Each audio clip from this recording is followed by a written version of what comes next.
Yes, light weights can be strength training. Bands can be strength training. Body weight movements can be strength training, but it is all relative. You can have a brutal workout that leaves you sweaty and sore and still have generated almost no mechanical tension in the muscles you are trying to train. Doesn't mean you didn't have a good workout, but it means it isn't checking the strength training box, right? Hello everybody and welcome back to the How To Fitness podcast with me, Michael Ujoa. And me, Kate Lyman. And today we have a deep dive from Kate. Kate, how are you? I'm doing really well. Good. That's not my usual. No. I'm like really pumped about today. I've had my meltdown, but also have really enjoyed working on this episode. I'm excited. I feel like your meltdown was way smaller than normal this time. Yeah, we had a chat yesterday and Kate, you seem pretty good. You seemed in good spirits. Yeah, I'm in good spirits. How are you? I'm doing very well, thank you. Yes, not too bad at all. Michael's working from home alone now. I am. Right? I am. Yeah. So both kids are in daycare. Emma is back to work. She finished her maternity leave last year. Very fortunate in the UK, you get very long maternity leave, especially compared to the US. So Emma's been off for the past nearly 13 months. So she is back to work, and we sadly lost our little dog, Daisy, a few weeks ago. So now I am officially working from home alone, and it is very quiet and very bizarre. Yeah. And Michael's about to get real productive. Watch I hope out, so. world. Yeah, that's the plan. That's the plan. It'll take a bit of time getting used to it. It's almost too quiet to be productive at the moment, but I'm gonna just like go out and work in different places and mix up my routine a bit, and we'll be fine. Be nice. We'll get there. Yeah. That'll be nice. I am so privileged to work like completely alone with no distractions for my whole day, and it is the only way I function. So That's fair. Yeah, it'll turn around. It'll feel real nice. I used to work really well with that actually. Pre kids. The last 12 months I just wanted to hang out with the baby because he's really fun and really cute to hang out with. But I'm looking forward to getting back in my flow and being as productive as I was before. Look out, world. I'm excited for you. Yeah. Watch out. Okay, Michael, I'm really excited to dive into this episode, and it's actually one that I've asked Michael to do a few times. It's true. Michael's like, I don't know. And I was like, fine, I'll do it myself. It's funny. We have this tab of ideas, and Kate like puts my name next to the ones that she like subtly is nudging me to do. And every time I was like, I like it, but I don't know if I'm vibing with it quite yet. And it has to feel like the right time and the right place to tackle the topic. I totally get it. Yeah. And here's the thing. I was like, okay, fine, I'll do it. It really wasn't spiteful. It was like, I really want to tackle this topic. And wow. It was hard. I was like, this will be an easy one. But we always think that, right? I probably spent more time on this one than most other podcasts. But anyway, I'm excited. This podcast episode today, we're going to talk about what counts as strength training, what that even means. This stems from so many listener questions. Yes. So many listener questions from those who tune into our podcast. So many of our online audience questions from my clients too. So Michael, for you, how often do you get asked if XYZ counts as strength training? All the time. Every time I do a Q&A, anytime I speak to clients, like it comes up so often.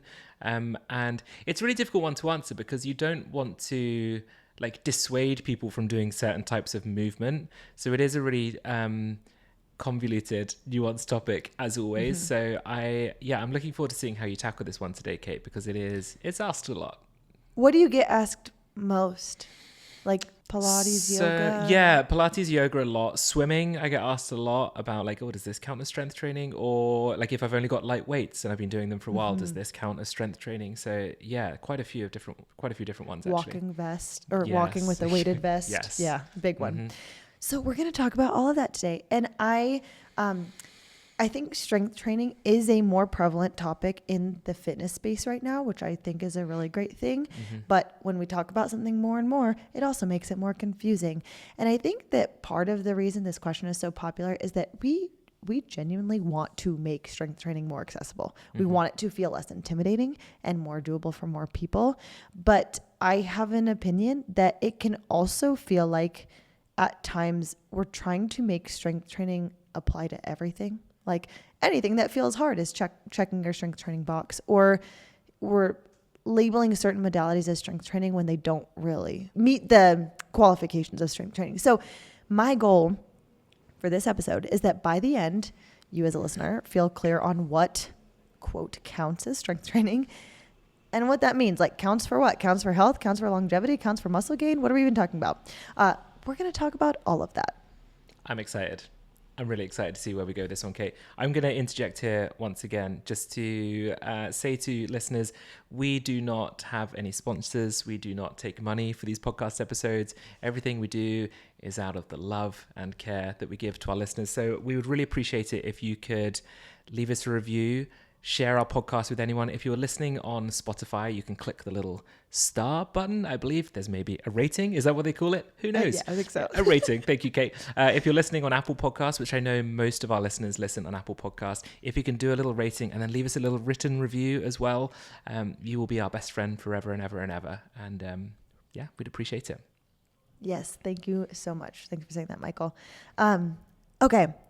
Shall we get into it? Let's do it. Yeah. Okay. So a few weeks ago, I got a media request from the publication Everyday Health. This wasn't specifically for me. It was like sent out to many people to respond to a media, a piece that was being written that essentially said, seeking expert to discuss how 1 pound weights build muscle. And I was like, that's it. I'm doing this podcast episode. There's nothing wrong with that, by the way. I don't know how the article turned out. Maybe it was great. But it kind of spurred the topic for me because, number one, I want movement, specifically strength training, to feel as accessible as possible for people. And I want people to know that, sure, you can train with a 1 pound weight in some ways, in some specific circumstances, or body weight. I want it to feel doable, right? But also, number two, I know the magnitude of benefits of strength training, physical benefits, mental benefits, et cetera, et cetera. So if we're going to put our time and effort into training, I want people to get as much out of it as possible, right? In a way that's enjoyable. And I want to push back a little bit on this idea of like, how can we make strength training count while doing it as light as possible? Mm-hmm. Because to me, that's it's missing some of the point of building strength itself. Yeah. Obviously, there are some folks with injuries or disabilities or limitations on lifting heavy. So I'm, of course, not discounting that at all. I say this because I see a bit of discourse on how can I strength train while making it as light as possible or without lifting substantial weights. And I wonder why that is a thought pattern. Like, is it because we're kind of still stuck on this idea of lifting, making us bulky? Is it because it's for bodybuilders only? Is it because we don't recognize all of the benefits? I don't know. Or maybe it's because you really hate strength training and you don't like it. It's uncomfortable and it's not enjoyable, and that's fine. Thoughts, Michael? Yeah, it's interesting. Whilst you were talking that through, I was kind of going through previous conversations I've had with my clients around this topic.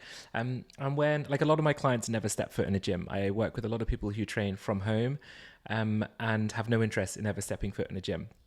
And so my goal is always showing people that can be as beneficial as long as you get the right equipment.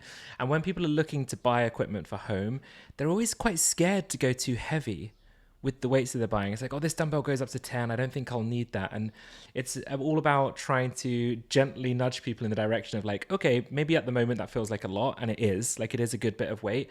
But actually, I think you'll be surprised with how quickly you can progress. And you can go from 10 feeling way out of your league to suddenly feeling like your warm-up weight. So it's a fun topic, that.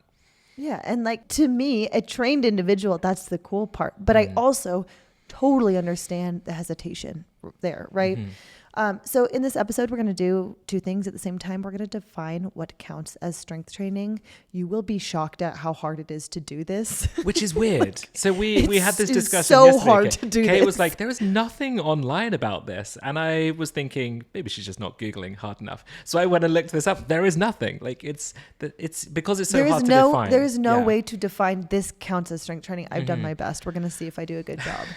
Yeah. We're also going to talk about how to make it as doable as possible for you, Sure. your needs, what is enjoyable for you, because obviously that's the most important thing here. So first, let us look at the baseline exercise recommendations.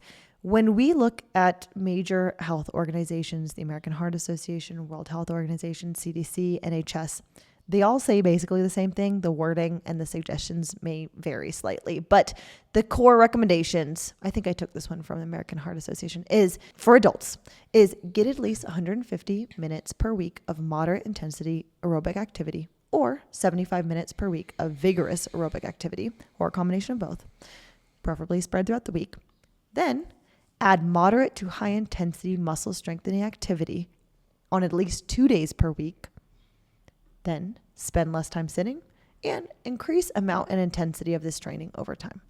So just to repeat the strength time one more time, add moderate to high intensity muscle strengthening activity such as resistance or weights on at least 2 days per week. Okay. I want that to be doable, right? It sounds not too overwhelming. However, in 2020, there was a study on how many people met these guidelines, and it's not that many, which is probably not surprising. I'm specifically talking about the muscle strengthening guidelines because I could find some others on how many met both. But 35.2% of men and 26.9% of women aged 18 and older met the federal guidelines for muscle strengthening physical activity. Numbers decrease with age after 44. So like peak is those 18 to 44, and then we see those meeting guidelines decrease. I'm actually surprised the numbers are that high. I kind of felt that way as well. But what was interesting is so this is in 2020, things could have changed, the last 6 years, but I found a 2023 like aggregate as well with those meeting both the aerobic and strength, and the numbers weren't that different.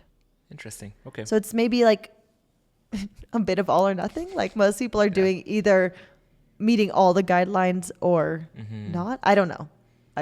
Wow. Okay. Now, Michael, real quick clarification. Do you use resistance training and strength training interchangeably? Yeah, I do. Yeah. Yeah.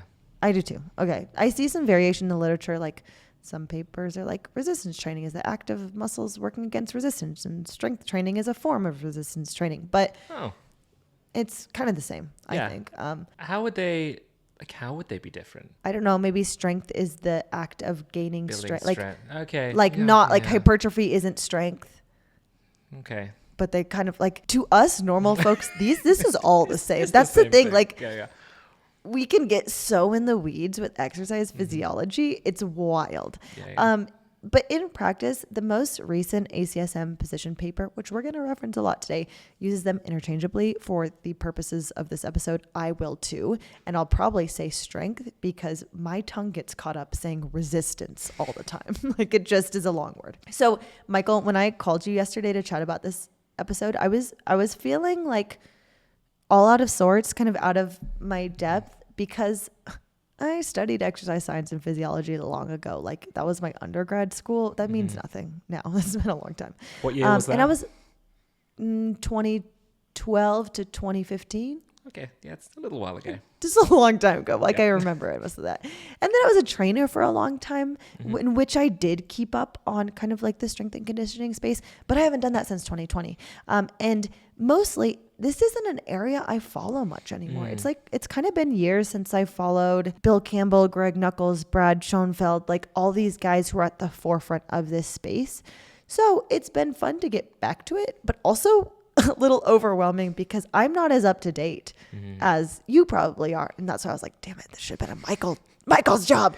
I'm looking forward to hearing how you translate it all. But yeah, it is true. I also think there is an element of, I don't know, some coaches listening might moan at me about this. If you're not into training kind of like hard going gym goers who do strength training like multiple times a week consistently, have been for a long time, it's so easy with all of the research around strength training to overcomplicate things. And I think when you work with the everyday public, general people, I would put myself in that bracket. Like I'm not a resistance training nerd anymore. Maybe I don't do it as often. Like you don't have to change too much, so you can overcomplicate the research around it. Saying that, I love learning the research around it because I am a bit of a nerd, but I think there is an element of slight overwhelm when you look at all of this stuff. Totally. And we're going to talk about that. And let me also just say, this is why I follow a program, because I'm not actually interested in like the weeds of what makes for good programming. I just trust that if I follow a good program, it's going to check those boxes by someone who is a total nerd about it. My husband being one of those people. He was watching our kid as I was preparing this episode, so I couldn't, use him for resources. Time to step up. Yeah.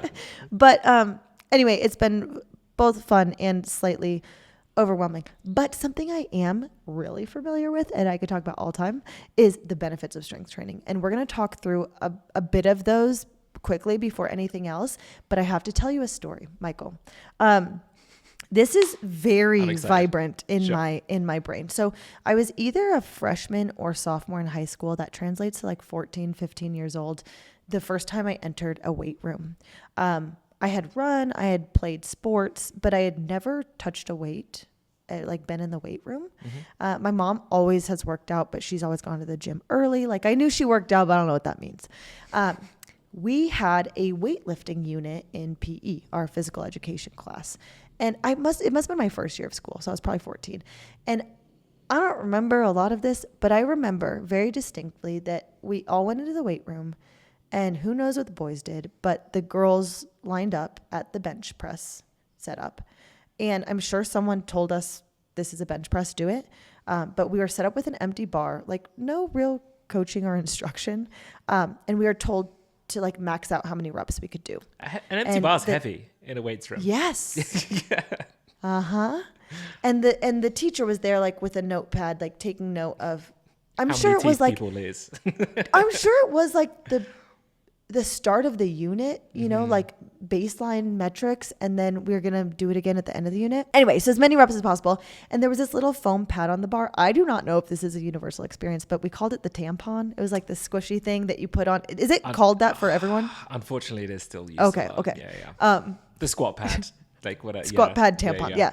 And so it was like, okay, lift it and touch the tampon to your chest as many times as you can. And I could not lift the bar. It was a 20 kilo bar, 45 pound bar. Yeah. And how old were you, sorry? I was 14 or 15. Like that's heavy. And I was completely untrained. I could not do a single rep. And that's not the problem here. Like that makes total sense. It was my first time touching a weight.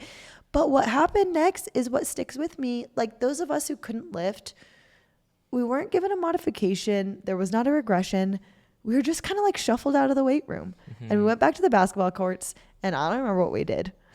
But I could just remember that like I didn't really ever go back in the weight room after that. Maybe if I stepped in there, like it was to get someone or tell a teacher something, like not to lift weight. And it is not that lifting scared me, because I can't say that was the case. It was just that my knowledge around it was literally zero. Like the benefits, the how-to, that was my whole experience. Like, well, I guess I can't do this. Yeah, and that could be so impressionable, right? Like the amount of times I have conversations with clients where their first introduction was through PE, physical education, and it was such a negative, bullying, judgmental space that it puts people off exercise at all for such a long period of time afterwards. It's really sad. Yeah, so luckily I did start strength training while I was a teen. My mom started CrossFit. I went to CrossFit. Did your mom get you into CrossFit? Yeah, my mom got me into CrossFit. I did not know this story. That's great. I thought it was the most fun, badass thing ever. Like once I started lifting, I felt so awesome. I loved it so much. I became a CrossFit trainer at 17. Like that, this was my whole like really intro into fitness. And so this whole time I've worked on this episode, I really tried to like rein in evangelizing about strength training, but it really has been one of the best things in my life for confidence, for enjoyment, for my mental health, for seeing my body as more than something to be fixed or made smaller, though that has taken, of course, a lot of time. That was not immediate. But Michael, what's your intro into strength training? Mine was a good friend of mine was going to the gym regularly and started building some muscle, and I was like, wow, this is cool. I want to do that, you know? I was never shown how to do it sensibly. I literally would buy Men's Health magazines. I would look at social media. Men's Health magazine. Kenny's story is the same. Yeah, that magazine it's responsible for a lot of things in the fitness industry, unfortunately. And yeah, I just found my feet by reading fitness magazines, following people on social media. I hurt myself quite a few times because I was never shown correctly how to do a lot of the exercises. I used to live in like a really small village gym as well, who no one there really knew what they were doing. Sorry if any of those people are listening to me right now. No one really knew what they were doing in there. So you're kind of left to your own devices. And yeah, it just kind of started from there. It was nothing too grand or exciting, to be honest. It was just reading. But you liked it enough to keep going and build a career of it. Yeah, exactly. And you start to build a bit of muscle, you feel a bit stronger, your confidence builds, and it just kind of snowballs like that, right? Absolutely. I mean, I think it's similar experiences, right? In that like, oh, this feels and looks good. Like I like this. I think that probably for most of our listeners, they're relatively informed about benefits of strength training. Like I think most people are listening probably like, yeah, I know that's good. And I don't think that is our messaging issue. I think we're inundated with messages of like, you need a strength training, but not necessarily given a bit of the insight into how. But why should we strength train? I'm going to just talk about it really quickly because again, the benefits are too good to ignore. Muscle mass is one of the strongest predictors of healthy aging. Period. Full stop. It protects your independence. It reduces your risk of falls and injury. It preserves your ability to do the things you love for longer. And I think of like, for me, I've absolutely had periods of my life where I've thought about my exercise in terms of aesthetics. I think a lot of us get into exercise for that reason. But at this point in my life, I think about strength training more in terms of being a functional human being well into my 70s, 80s, beyond, which is just as cool, if not cooler to me now. And that's because that's like one of the biggest benefits, right? Loading our skeletons is what helps us build and maintain bone density. And exercise is good always, but not all forms of exercise have this same magnitude of impact. Strength training also improves insulin sensitivity and how your body handles glucose. So it also lowers the risk of developing diabetes. It improves mood. There's many different populations in which we can see strength training reduces anxiety. And what I think is a really cool one, those who engage in strength training may have better brain health and protection against cognitive decline. There's like nothing I want in my life more than that, right? Some studies also show improvements in memory in older adults. And to be fair, there's a body composition factor here as well. Muscle is metabolically active tissue. Put it quite simply, we have more muscle. We burn more calories at rest. If someone is pursuing a calorie deficit, you don't have to go as deep into a deficit to effectively see fat loss. And strength training while we are in a deficit help someone preserve and build lean mass, preserve really. And that's especially important, right? When the goal is to lose body fat, not muscle. Muscle is also what often creates the physical changes in shape and definition that people associate with looking, quote, fit or toned. Toned. Yeah. Air quotes. You beat me to, yeah, toned. We could do a whole episode on that word and the misnomer, but I can keep going. There's so many benefits around overall disease prevention and quality of life, but all of these benefits are completely dependent on getting a proper stimulus from your strength training, which brings us back to this main thesis of what counts. So do we get all of these benefits of strength training if we're doing Burn Boot Camp or Orange Theory or Pilates or bodyweight exercises at home? We're going to talk about it. And this is where I was first stumped in approaching this topic because I found the need to reframe the question really important. I'm like, okay, I'm trying to answer the question, what counts as strength training? But the real question I had to come back to was counts towards what?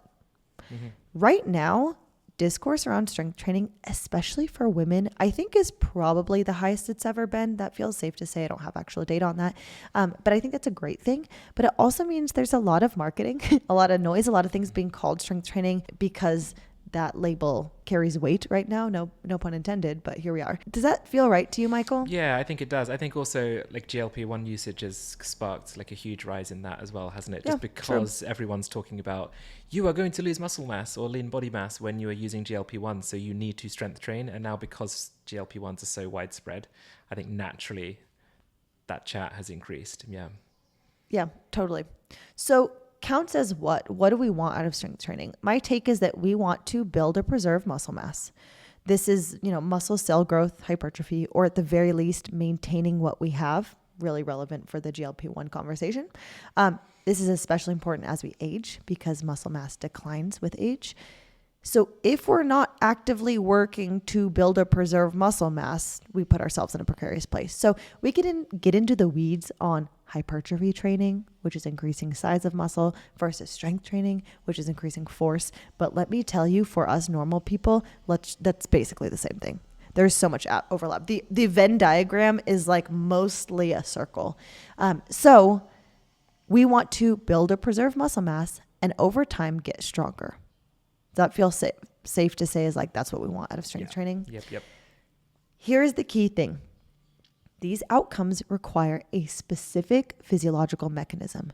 You cannot get there by just sweating a lot or moving your body through space or doing something that feels really hard. Those are all great things, but that doesn't mean you're getting the benefits of strength training. So what actually does those things? What is this biological mechanism behind building and maintaining muscle mass? The answer is something called mechanical tension. And I want to spend a minute on this because I think it genuinely changes how we will think about training. And it directly answers this, does this count question. The amount of work it took to get to that conclusion was wild. I think someone listening who's a very trained individual and very experienced in the space will be like, yeah, I know. But like, that is not a cut and dry. Here's what counts as strength training. So I know this sounds a little sciencey. Let me explain it a little more simply. So when your muscles produce force under a load, when they're working against resistance, it experiences what is called mechanical tension. That tension is the actual signal to your body that triggers the cellular pathways that lead to muscle adaptation. Here is the part that trips people up, I think. Mechanical tension is not dependent on a specific weight that you are lifting. Our muscles don't have eyes. They can't read the label on the weight, right? They don't know if we're lifting 5 pounds or 200 pounds or whatever. What they can feel is how hard they're working. And what the research consistently shows us is the tension in a muscle increases as a set gets harder. So as you approach this point where you can't do another rep, that is when your nervous system is recruiting the most muscle fibers, blah, blah, blah, blah. So 2 people could be doing bicep curls with very different weights. And if they're both finishing their sets close to failure, both struggling by those last 2 or 3 reps, they're generating similar amounts of mechanical tension. And this is why research consistently shows us that similar muscle growth across a wide range of rep counts and loads, light weights, heavy weights, bands, machines, is basically the same as long as effort is high enough. You actually shared this with me, Michael, which was great because I didn't have to go digging for it. But one of the many bazillion papers by Brad Schoenfeld showed that rep ranges as high as 30 reps per set can count for this hypertrophy stimulus. And I think that will surprise a lot of people listening to this episode because I think there's still those really like common held beliefs, isn't there, of like 6 to 10, you're building strength. Yeah, must be 8 to 12. Yes. Yeah, exactly. Like these are the rep ranges you have to stick to in order to see benefit. But it's not like you can build muscle and strength at such a wide rep range as long as you're pushing close to failure. I guess you could argue like the higher the rep range goes, the harder you probably have to push towards that feeling of failure for the benefit to be there. But yeah, it's very cool. Okay, but tell me you've done like a 20 rep max on a back squat. I have, and it's horrific. Yeah, it's horrific. I'd rather do a 1 to 3 rep max any day. If I ever squat, I rarely barbell squat because I just don't enjoy it that much. I'd rather do so many other things like a goblet squat or sumo squat or whatever. But if I do, I go really low rep ranges. Like I'd rather make it really difficult and do less than do fewer than do like loads of reps. Yeah, awful. Totally. Yeah. This meta-analysis by Schoenfeld specifically says, provided that volume load is equated, there does not seem to be much difference in whole muscle hypertrophy between loading zones, which is a sciencey way of being like, whatever, up to 30 reps, just do it and get close to failure. Come on, guys. Just lift. Yeah. I think we're starting to get a real answer here, right? So like, yes, light weights can be strength training. Bands can be strength training. Body weight movements can be strength training, but it is all relative, right? So picking up a light weight and doing easy reps just ain't it, right? Not because it's physically incapable of creating tension, but because that gap between where you are and where your limit is huge. You need to do hundreds of reps to get anywhere near this meaningful tension. And by that point, you're doing cardio. Right. That's different type of training. So there's also this related misconception worth busting here that a lot of people think if something burns, you feel the pump a little bit, if they're sweating and heart rate is up, that must mean it's working. And metabolic stress, that burning sensation, does contribute something to muscle building, but research is quite clear that it's a very distant second to mechanical tension as the actual driver. So anyone who's watched Arnold Schwarzenegger's Pumping Iron documentary will be well aware of that aspect. Have you watched it before? I haven't actually. You've got to. it's so ridiculous that it's quite good. And some of the stuff he comes out with is weird, to put it bluntly. It's very, very weird, but he talks about like the pump and all that kind of stuff quite a lot, and it's very funny. Oh, it's where he says it's like having an orgasm. Yes, Kate, it is. Yeah, in no. more Kenny, explicit terms than that, but yes, he does. Yeah, sorry. I think I've seen that clip, probably on social media instead of... I was going to say we'd clip it here, but I don't want to, so feel free to go and Google it if you want. But yeah, it's very bizarre, yeah. Thanks, Arnold. So you can have a brutal workout that leaves you sweaty and sore and still have generated almost no mechanical tension in the muscles you were trying to train. Doesn't mean you didn't have a good workout, but it means it isn't checking the strength training box, right? So the thing that makes strength training count is mechanical tension. Your muscles working hard enough, close enough to their limit that your body has reason to adapt. And progressive overload, the practice of gradually increasing challenge over time, is how you keep accessing that tension as your body gets stronger. Once something is easy, it's no longer generating the same stimulus, right? So you must keep increasing the challenge to maintain that tension. Mm-hmm. Back to the media request for 1 pound weights. Like, where do you go from there? You could generate mechanical tension. What with some lateral raises, maybe? I don't know. Yeah, that's going to get you there quite quick. But where do you go from there? Mm-hmm. You are going to adapt to that 1 pound weight relatively quickly. I think one change for me in this episode is I've actually been very guilty of saying progressive overload is what makes a workout or strength training count. Indirectly. It's indirect. Mm-hmm. It's not wrong. It's just simpler to say. I think saying progressive overload makes a lot more sense. Like to people can conceptualize this versus mechanical tension. But in reality, it's mechanical tension that makes progressive overload possible. Sure. So in talking about this is hard to nail down, it's because there's so many overlapping factors. And it's hard to be like, this is the one thing, but I think this is as close as we can get. So Brad Schoenfeld, who's probably the most cited researcher in the space when it comes to hypertrophy training, puts it this way. It's not that the muscle grows because you added 2 kilos to the bar. The muscle grows because it was exposed to sufficient mechanical tension, and the tension on the muscle actually increases as the set gets harder as you approach the point where you can't do another rep. Progressive overload is possible because of mechanical tension. It has been funny to me to tackle this episode when I've done a lot of episodes that are kind of adjacent to the women's health space. And it's like, I'm just searching for crumbs. What can I find in the literature that will talk about this topic? In contrast, oh my gosh, there is so much research here. Yeah. And I just want some simple answers, not specific stimulus of hypertrophy and types of muscle fiber. It's always but depending on the type of muscle fiber. And I'm like, I know, but I'm a normal person and I don't really care about the type of muscle. Do you ever look at the Reddit threads and other forums of gym bros discussing this stuff? It is so funny to me. It's so good. It's so in the weeds. Mm-hmm. And I'm always like, guys, you're probably on PEDs. What do you want from this? What do you want? I think if you are a bodybuilder, that is when this matters. I was going to say or elite athlete, but that's not true because you're focused on performance. Sure. Mm-hmm. Not the nuance of hypertrophy training. Mm-hmm. It's bodybuilders, right? That for whom, or exercise physiologist for whom this is relevant. Now, I don't think we have elite bodybuilders or top of the field exercise physiologists listening to our podcast. If we do, I'm sorry because I'm speaking at such a generalized level that you're you're just not welcome here. Hating me. But I don't think you're here anyway. Yeah, it's so funny because it's also because that space is so toxic, these Reddit forums of all bodybuilders and stuff. People like Brad Schoenfeld, for example, he's a muscly dude. I don't know how old Brad is. He's been in the industry for decades, looked at as one of the most knowledgeable, fantastic researchers.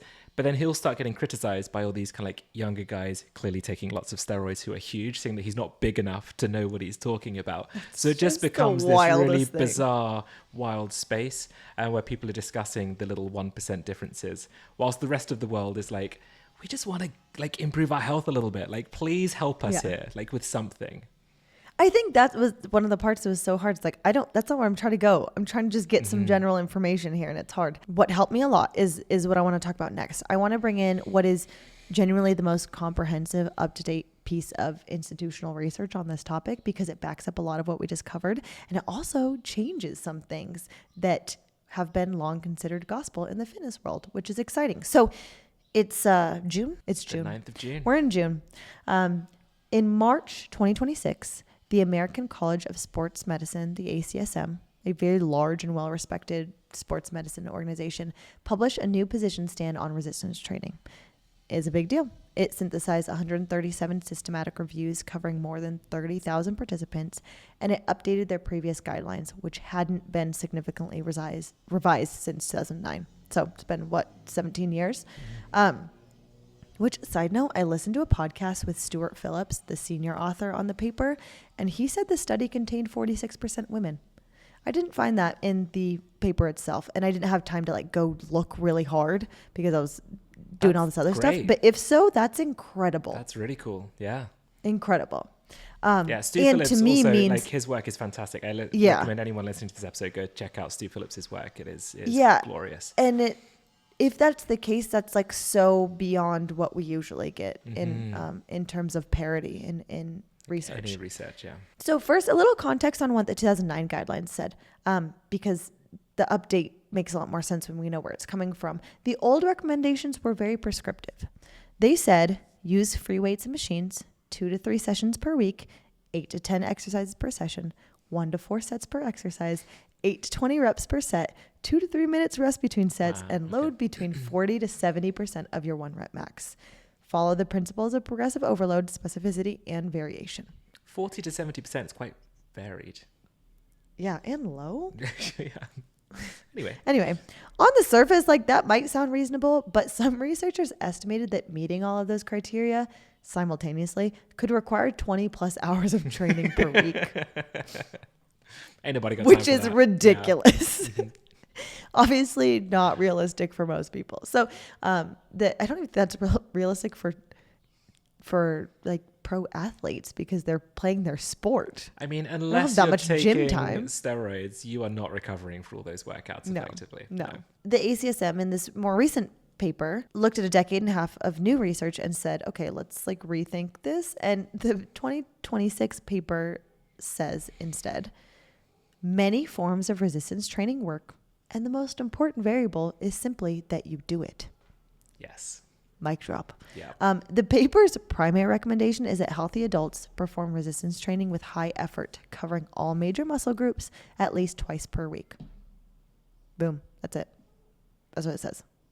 Wow. So the specific format, actually it's really long. It says a lot of things, but it goes into saying the specific format, free weights versus machines, periodized versus not periodized, training to failure versus stopping a couple reps short, matters so much less than previously assumed. Mm-hmm. And the biggest shift is that the 2009 paper or guidelines implied that there was something close to an optimal program. And if you weren't doing this optimal program, you're probably leaving some gains on the table. Whereas the 2026 paper basically says the optimal program is one you'll do consistently. Interesting. Yeah. I actually was taken aback with how simplified it was. Yeah, that's almost that's such a flip. I want to push back a little bit on it. Is that bad? No, there's a lot to push back on. Yeah. So go for it because I think I can talk. I can speak to your points. I think the only thing that I would push back on that is the whole make sure you hit each muscle group twice a week, because I've seen lots of research looking into best training splits, and actually as long as the volume is equated, it seems that you can hit a muscle group once a week and it can still be as beneficial.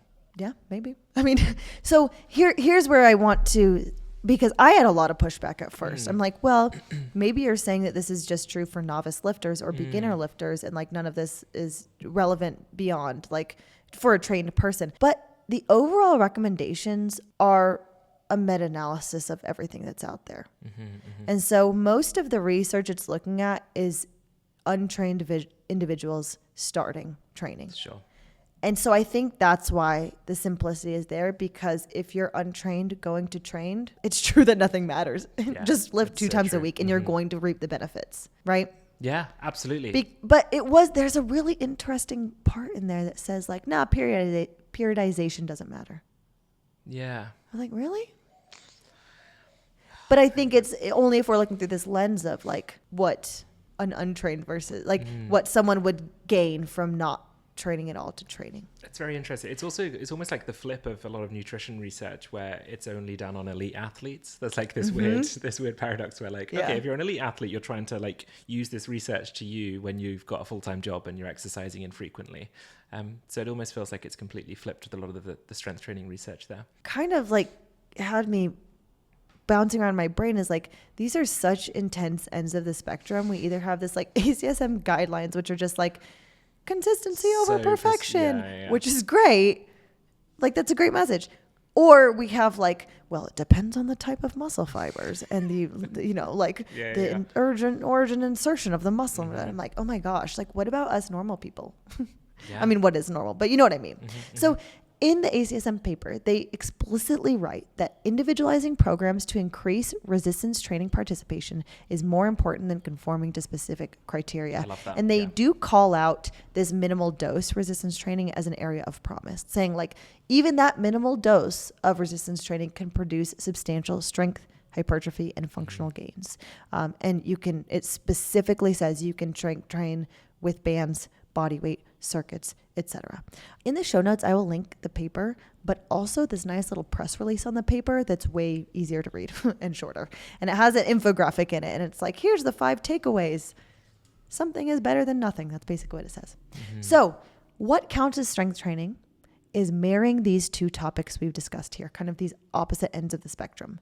The ACSM paper doesn't really talk about why resistance training works the way it does. It's focused on what variables produce results. But if you go into Schoenfeld's work on mechanical tension, on these top findings, like it feels like we're getting a more clear answer.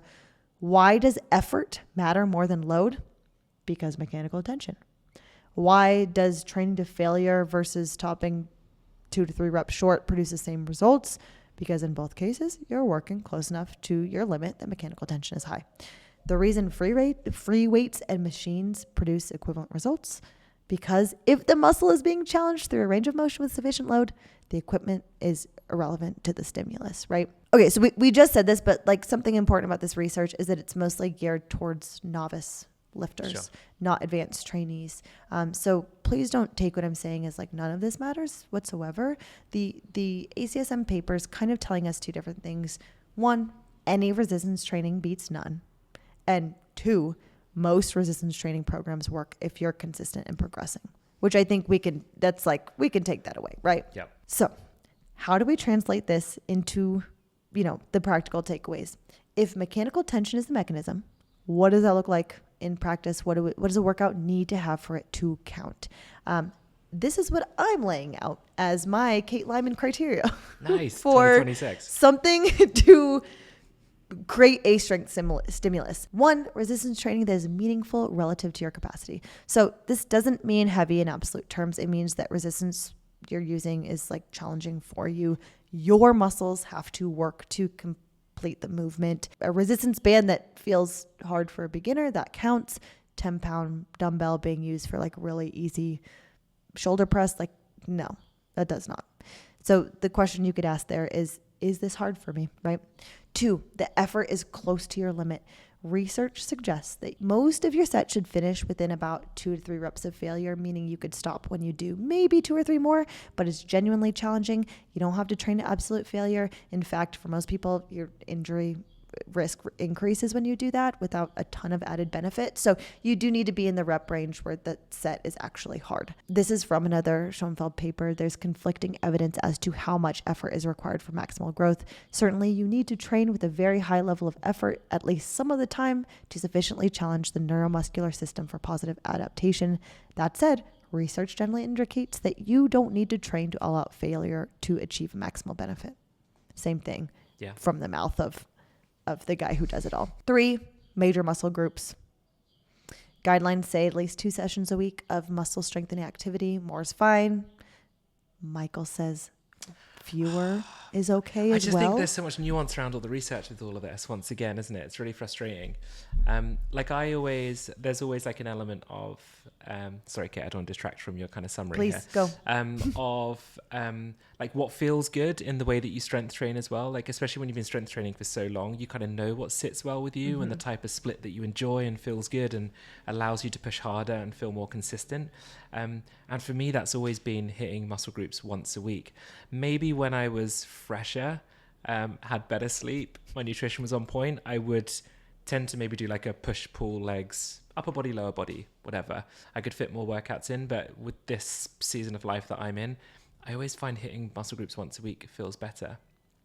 So there we go. I think that comes down to the individual nature. Like it's what that's what it says. Like do what you want. Just create mechanical Just push. tension. And this is why I say follow a program. Maybe follow Michael's program. Maybe follow someone else's program. Make sure the person's kind of a nerd who knows what they're doing as far as programming, and then just do what they say. That's my take. I don't want to think about splits. I don't want to think about rep ranges. I want to go and look at my little app and just do what it says and then go back to work. Can I do a humble plug here, Kate? Because I've only, within the last month on my website, I now have like plans people can just go on there and buy if they want like beginner strength training plans, body weight plans, that kind of thing. So maybe we'll put a link in the show notes underneath.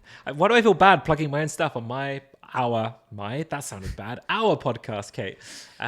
Michael just no, just kidding. Oh, are you silencing the voice of the woman who does half the work? I'm just kidding. Definitely more than half the work, Kate. But yes, our podcast, Kate. Kate definitely does a hell of a lot of the heavy lifting here. And yeah, there are plans that people can buy. So please do head to my website. Just my name, michaelujoa.com, and you can check them out. Absolutely. The fourth thing, and this is kind of getting repetitive, but the ability to progress over time, right? This is about the long game. Doesn't have to be linear. Doesn't have to be constant. You don't have to add weight every single week. I think we get that wrong. Like, oh my gosh, I have to add till I'm lifting 300 pounds. No, but there has to be some mechanism for increasing the challenge, right? So that can be more weight, more reps, more sets, tempo, harder variation, better form. If there's no way to progress, there's no way to keep generating that tension. So that's my criteria. What doesn't count? Even if it kind of feels like it does. I'm not saying these aren't good exercises, but sweat and elevated heart rate are signs of cardiovascular effort. They don't tell us anything about mechanical tension. Same thing, we've already talked about this, like the burning sensation comes from metabolic stress. Secondary driver at best, doesn't equal a strength stimulus. Moving through a full range of motion, great. But even with resistance, it doesn't count if the resistance is far below your capacity. So the question I would ask myself after a workout, if I'm like, does this count as strength training? Did my muscles have to work really hard? Was I close to my limit? Could I have continued for another 20 reps easily? Like that's kind of your answer. Anything, Michael, that you'd add from that?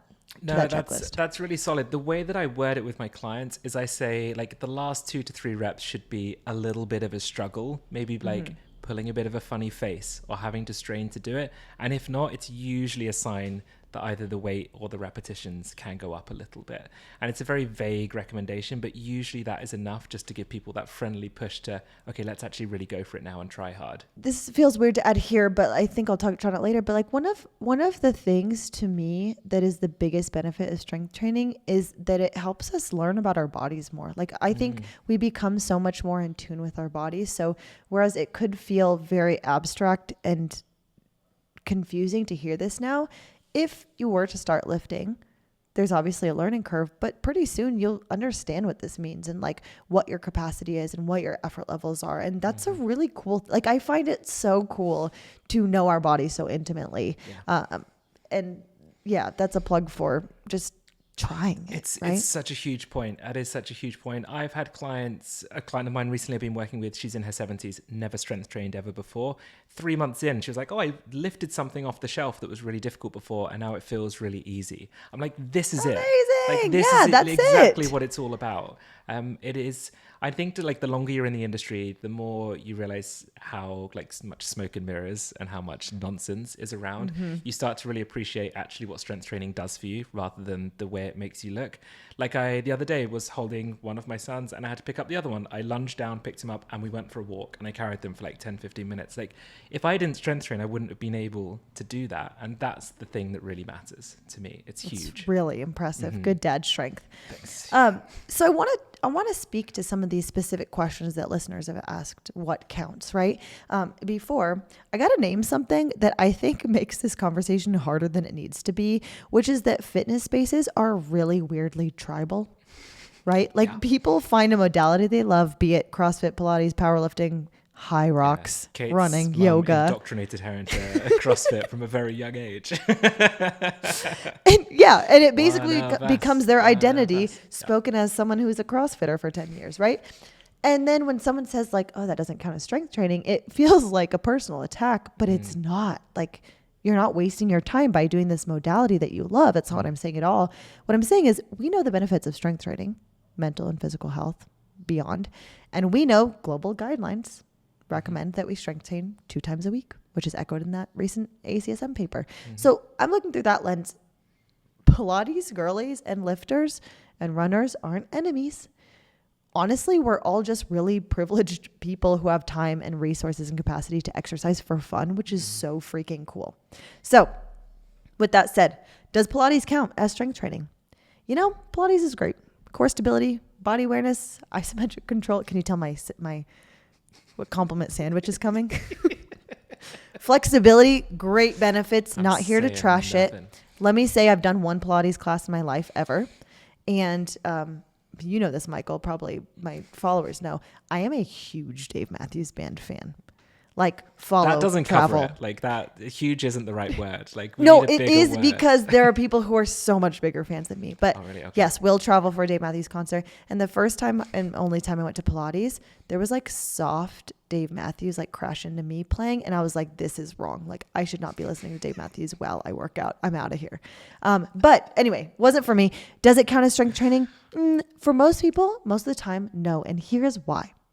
The resistance is usually so far below what our muscles are capable of, even on the reformer, right?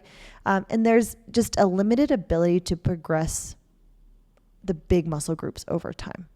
Glutes, hamstrings, upper back, there's a lot of small muscle burning going on, right? But big muscle groups aren't being challenged close to the limit in a typical Pilates class, be it mat or reformer. It's not to say there aren't strength elements, because I think that's where people say it is strength training. There are strength elements, but it does not check this strength training box in the way we're talking about it. So keep doing it if you want. But we're saying here 2 times a week of lifting checks that strength training box. So maybe you can add that in on top of the Pilates. Does swimming count? Swimming is hard. It is cardio. It builds endurance. It's low impact. Great for longevity, but does water provide consistent resistance to be strength training? No, it's like constant, relatively low resistance, and there's none of this eccentric loading that we want from our training. So great cardio, not resistance training. Bonus, if you add strength training to swimming, your swimming will get way better, right? So much better. And all professional swimmers you see that look massive as well. People always assume that that's from swimming, and it's not. They're usually doing strength training alongside the crazy swimming that they're doing, and that's why. Walking with a weighted vest. This one is so interesting because I truly don't believe anyone would have naturally thought that wearing a weighted vest was strength training until a bunch of menopause influencers told them it was. Like, I'm going to stand by that. I'm saying it with my chest. I don't think anyone would have thought that unless we were told, right? Yep. Are your muscles being challenged close to failure? No. You're walking with more weight. Is the load enough to benefit bone density? Probably also no. Maybe a little bit, but we only see that true when people are also resistance training. Okay, big one here. Orange Theory Fitness, F45, Burn Boot Camp, the HIIT classes. I know a lot of people love these, and I am a lover of group fitness, so I am 1,000,000% on board. I get it. I get it. It's not for me, Kate. Okay, loser. Just kidding. I also truly believe like if it's not optimal, but you love it and it gets you moving, who cares? Whatever. Yeah. But here's the deal. The format of these classes require that we keep moving, right? Rest periods are short to non-existent, means weight has to stay light enough to keep up. You're not getting anywhere close to your limit on individual muscle groups. Mechanical tension stays low. That's it. It's not strength training because of that. You're sweating, your heart rate is high. You might be sore the next day, but soreness is not an indicator of, appropriate mechanical tension either. So that's all true. But the primary training is cardio here, some metabolic stress, not muscle growth or strength in a meaningful way. So doesn't replace dedicated strength training. And I think why it gets dicey here, why some of the confusion exists here is because I don't think people are choosing HIIT over lifting always because they like it. I think there's like a very psychological pull happening towards the calorie burn, right? HIIT gives you the sweating, your heart rate's through the roof. You look down at your watch and it's like you burn 500 calories. You feel great. Your rings are closed, etc. Validation. Strength training, your watch might say you burn 200 calories on the screen, and then you leave the gym looking like you barely did anything. So have your cake and eat it too fantasy that we can strength train and also get this massive calorie burn, like sweaty, validating exercise, like just doesn't totally exist. But here's the thing. I'm sure we talked about this in the Smartwatch episode a while back, Michael. Like wearables are built to model kind of rhythmic, steady state cardio, running, cycling, walking. Yeah, they're rubbish at tracking strength training. Yes, those activities have like a very predictable heart rate pattern, and the algorithm can translate that into calorie burn. Stop, start anaerobic workouts like strength training are way harder to measure accurately. My watch has been known to tell me like, did you finish your workout when I'm just like having a rest period? Yeah. Or mine will give me like 80 calories and I've just like busted my butt on a leg day. But here's where I think this is very cool. Our watch isn't capturing EPOC, excess post-exercise oxygen consumption. Basically, this is the fact that our body continues to burn calories for hours after a strength training session as it repairs muscle tissue and restores itself, etc. So this 2018 study found that resistance training elevated women's basal metabolic rate, the calories burned at rest, for up to 48 hours afterward. Our watch doesn't catch that, right? It can count what's happening during the workout and nothing else. So that's me saying, yes, there's a differential in the watch, but it's not actually giving you an accurate view of what the strength training looks like. It is probably pretty accurate or relatively accurate with like a spin class or a HIIT class or something like that. All right, we're going to wrap this up, Michael. I don't know if you saw this or maybe discourse around this, but recently Hilary Duff, a child actor of my time, became the face of a campaign for Ladder. Did you see this? I did see this, yeah. My sister is a huge Hilary Duff fan. She loved Lizzie McGuire growing up. Yeah, it was a great show. I was forced to watch it a lot too. It was a great show, to be fair. It is a great show. Yeah. So Hilary Duff is the face of this new campaign for Ladder, which I believe is an app, a workout app. I actually don't know what it is. Is that right? I don't know Okay. either. Sorry, no, I didn't. It's something fitness related. And her messaging is stronger, not smaller. I have seen so much mixed discourse about this. Like, we're still seeing a thin white blonde woman saying this, right? But it is a good message. I think it's a good message. And I went to the Ladder homepage. It's shocking that I still don't know what Ladder is. But I watched the video of her, like the promo video, talking about this idea of stronger, not smaller. And it was really good. She talks about lifting for her mental health. She talks about functionality with like carrying her kids and living long for them. She talks about how she's not always motivated to do it, but she feels good after and things like that. Like, I thought it was a good message. I know we can be so nitpicky about it, but we can be nitpicky about everything. And there are things to be pickier about, right? When I was preparing for this episode, I read half of a book called A Physical Education by Casey Johnston. She's like a culture critic and journalist, and I'm not recommending it because I haven't finished it. I'm not recommending it, but I don't know. I haven't finished it yet. But she talks about kind of coming from a disordered eating past and finding strength training and how it has changed her life. And she calls strength training emotionally revelatory. Like, it just changed her being and helped her face the fear of failure and changed her brain and built confidence and all of these really cool things. These narratives around strength training being something powerful and positive are awesome. Like, I want more of that. Like I said earlier, I believe that lifting helps us know our bodies a bit better, and that's really, really valuable. I think that when we know our bodies better, we are less likely to see them as something that should be fixed or shrunk or what have you. And this philosophy that I carry with all my clients and work with them through is this idea of an add more approach. Like when I'm talking about nutrition with my clients, I'm talking about what can we add? We don't want to restrict. We don't want to take away. You want that cookie? Okay, can we add some fiber or protein to it? Like we're always adding more. And we talk about it in relevance to our bodies and training too. Like instead of falling victim to the current skinny talk and the thin is in movement, can we focus on adding muscle, adding function, adding longevity? And I think strength training does that. So said I wasn't going to evangelize about strength training, and here I am. I'm ending on this note. I think everyone should strength train. I understand that you might hate it, that you might not like it, but can we wrestle with the benefits versus the dislike and maybe find a way to generate that mechanical tension in a way that is enjoyable for you so you can reap those benefits, because it is worth it. Very well said, Kate.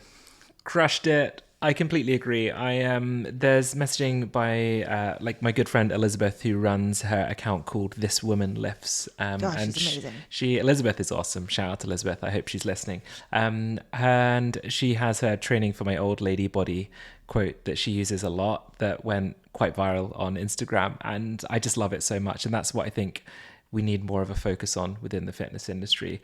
Like, we're not judging you for not doing strength training in a certain way. Yes, all these other forms of exercise are fantastic. If that's all you do, amazing. You are doing great. Please keep it up. However, here are the benefits, I'm waving in the air as I say that Kate has just shown you, of how much it can add to your life, how much it can extend your life for something that might just take like half an hour once or twice a week. Like, that can be a start and will have a huge impact on your health. So if you can find a way to do that, please try to squeeze it into your schedule, because it is so worth it. That's it. That's the episode. There we go. Thank you so much for listening, everyone, once again. I will do a final plea on this episode to please leave us a review if you enjoyed this. If you know anyone who would benefit from listening to this episode, please share it with them, spread the word, and we will see you all again soon. Thanks for listening.